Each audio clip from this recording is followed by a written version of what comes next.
Okay, we got a couple guys taking target stands out.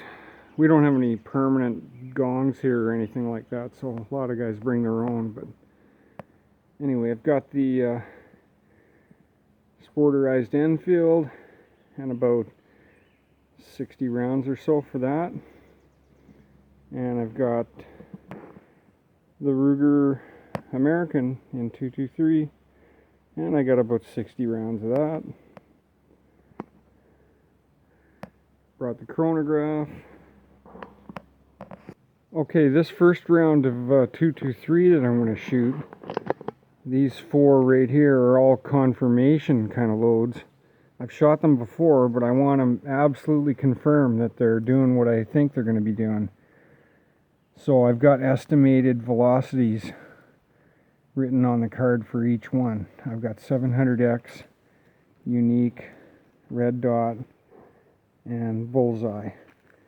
And I'm going to chronograph them all just to double check. And then over here I've got clays, 3 different loads, tight group, 3 different loads, and trail boss, 3 different loads.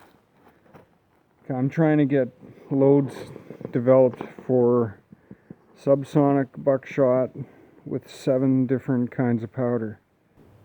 Okay, I forgot to turn the camera on. First shot was unique, 1.5 grains, 672 feet per second. I had to estimate what I was going to use for powder on these, so looks like more testing on this will be necessary. 888, 752, 747, 629, 705, 3.3 grains of tight group. This is what they look like. 1178, 1101, 1128, 1160. Okay, 3.3 grains of red dot with the 53 grain buckshot size 314 in fully prepped 303. 1075, 1070, 1177, 1223. Quite the spread on those ones. Okay, 3 grains of red dot. I'm doing 4 to 5 shot groups, depends on how many. I need to make sure I get some readings. If I have a chrono failure, I still want to get a decent average. Last time I tested these, they were subsonic by sound, but I didn't have a chronograph, so we'll see how slow these are. 1097, 1073, 1029, 1042, 1209. You can see on the cases there's no obturation at all, so I expected that, and I'm not worried about it, but it's going to need a good cleaning when I get home. Okay, we're back at the bench. This is try number 2. The first time I recorded this, it was over 30 minutes of bullshit, so too long. 25 minutes too long. Let's just get to it. This is the conclusion of my buckshot loading project.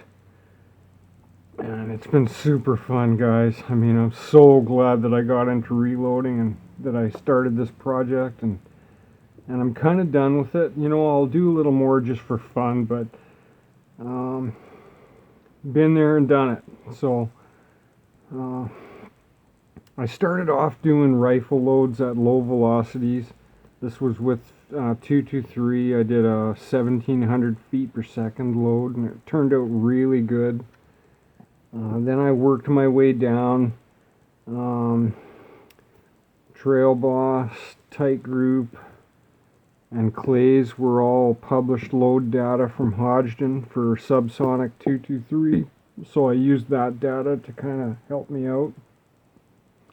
And then I did a little bit of reference with C.E. Harris loads, which isn't what I'd call a published load data, but he's a pretty reputable loader. and I trust his data. So anyway, I'm going to get into this quickly, see what I can talk about here. 223, I was shooting 20 grain number 4 buckshot, size 225. Lowest charge I ended up testing was 0.9 grains. Not on all the powders, just on one particular powder. The others were close though. Average low velocity 689 feet per second. Lowest recorded 542 feet per second. And I used 7 different kinds of powder here. 243, 42 grain, and that's after I shaved the corners off the bullet with the pencil sharpener because I didn't seat these deep enough and I had too hard of a crimp on them. I got down to 3 grains of powder and 1246 feet per second. And the reason I stopped there is because there's an awful lot more work that goes into making 243 buckshot loads. There's huge amounts of sizing, even using the 31 caliber number 1 buck, which I actually purchased before I started casting. And then I got 5 of the powders tested for the 243. With the 303 and the 30-06, I was using 53 grain buckshot, sized down to 314. 3 grains of powder was my lowest charge tested. Average low velocity 981 feet per second, right where I kind of wanted to be. My goal was 975, but give or take the spreads, that's kind of where I wanted to be.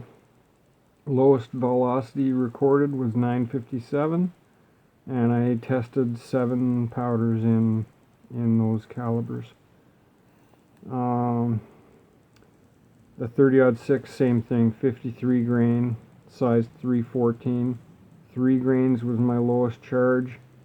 Tested with 5 of the powders. Average low was 1,050.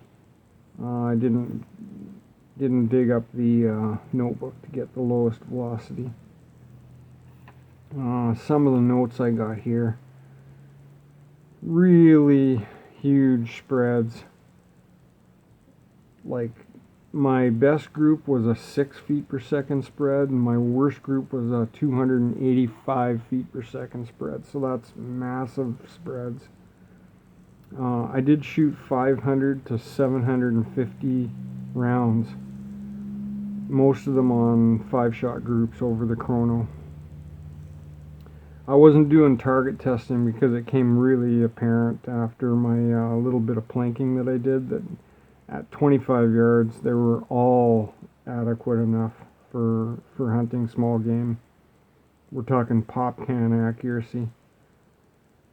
Bearing surface, depending on what size of buckshot you use and how you size it, is going to change.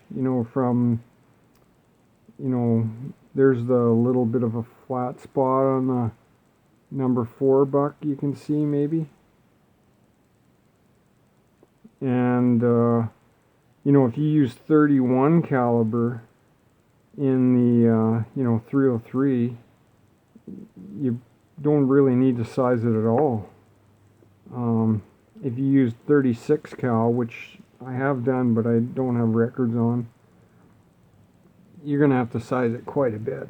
So it did seem to change. Buckshot doesn't have a lot of surface area, so it's not a lot of powder to get that stuff moving fast. Crimping problems on the 223.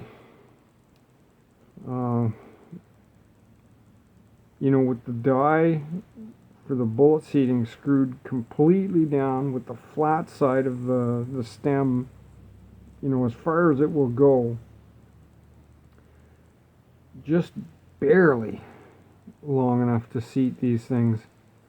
And in fact, if you're using a different brand of dies, you might actually need to get the buckshot started and then use some type of an arbor press or something to push it in just far enough.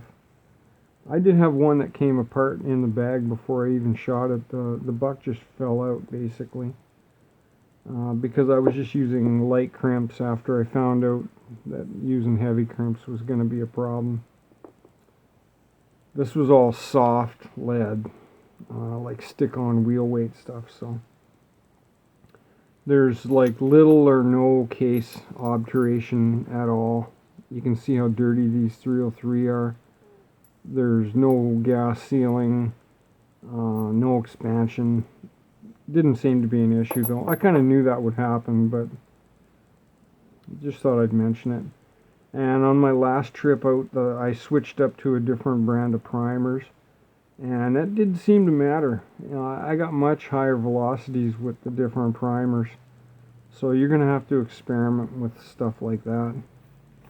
When I started this whole project, I started with bullets, and then I kind of worked my way down to the buckshot. And then I always fired the highest charge first to make sure I wasn't going to get any stuck bullets.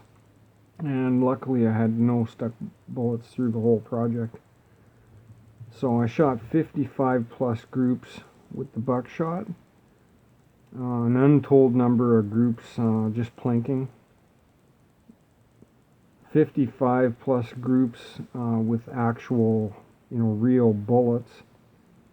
With the 223 I shot 3 bullets, 2 different 55 grainers and a 62 grain. With the 243 I shot 100, 75 and 65 grain bullets. And with the 30 cal I shot 104, 71 grain bullets, and then got down to the 53 grain buckshot. So guys, this is a super cheap way to have some fun at the range.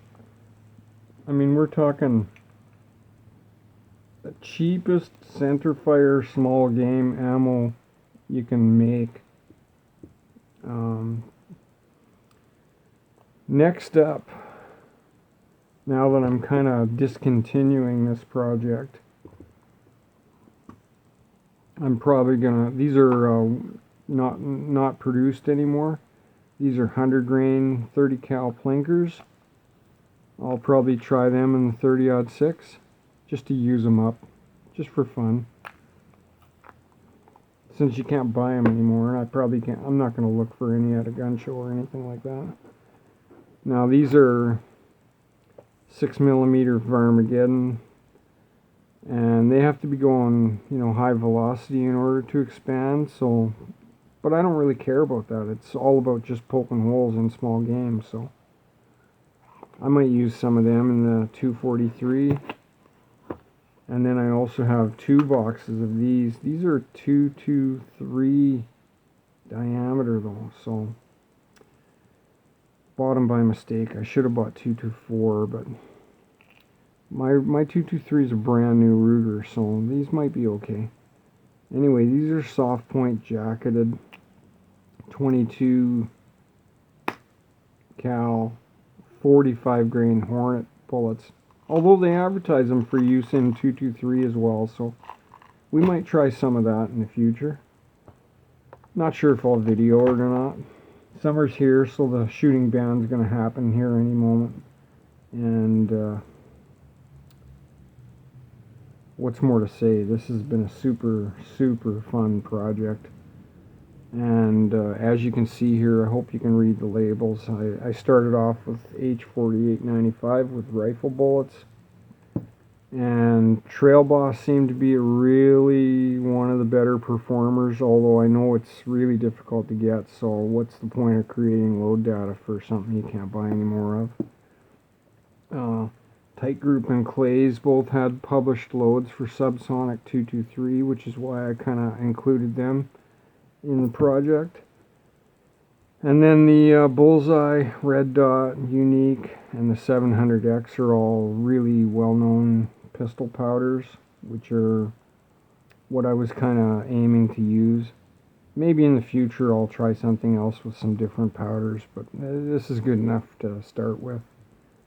And I've got lots of buckshot, you know, different sizes that I can, you know, size down for whatever caliber I want to shoot. So I'm going to publish all this load data, all of my shots, all my velocities, all the data, the charges, everything on my website eventually, and you'll be able to look it up, or if you have questions you can ask, and I'll, you know, I respond to pretty well all my comments. So if you have a specific powder that you're going to use that you want to try out, maybe I can recommend where you could start, and hopefully you can have some luck with this all. Have a great day, everybody. Mike out.